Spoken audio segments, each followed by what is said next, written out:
एक छोटा सा लड़का अमन 3 दिन से भूखा था। थका हुआ, प्यासा और भूख से बेहाल होकर वो सड़क के किनारे चल रहा था। उसे एक चाय की छोटी सी दुकान दिखाई दी। वो धीरे धीरे वहां गया और बोला, भैया, एक कप चाय मिल जाएगी? कल पैसे दे दूंगा। चाय वाला मुस्कुराया और बोला, पैसे की बात मत कर बेटा, पहले चाय पी ले। अमन ने गरम चाय का पहला घूंट लिया, जैसे पूरे शरीर में सुकून उतर गया हो। उसने धन्यवाद कहा और वहां से चला गया। वक्त बीतता गया। सालों बाद वही अमन अब एक बड़ा डॉक्टर बन चुका था। एक दिन उसके अस्पताल में एक बुजुर्ग मरीज आया। हालत बहुत नाजुक थी। डॉक्टर ने रिपोर्ट देखी और फिर मरीज का नाम रमेश चाय वाला। ऑपरेशन मुश्किल था, लेकिन डॉक्टर अमन ने अपनी पूरी कोशिश की। कई घंटे बाद ऑपरेशन सफल हो गया। जब रमेश ठीक हो गया और डिस्चार्ज होने का वक्त आया, तो नर्स ने उसे एक लिफाफा दिया जिसमें बिल था।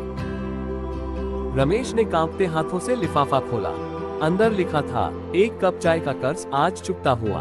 और नीचे लिखा था, डॉक्टर अमन। रमेश कुछ देर तक सोचता रहा। उसे कुछ याद नहीं आया। उसने नर्स से कहा, मुझे डॉक्टर अमन से मिलना है।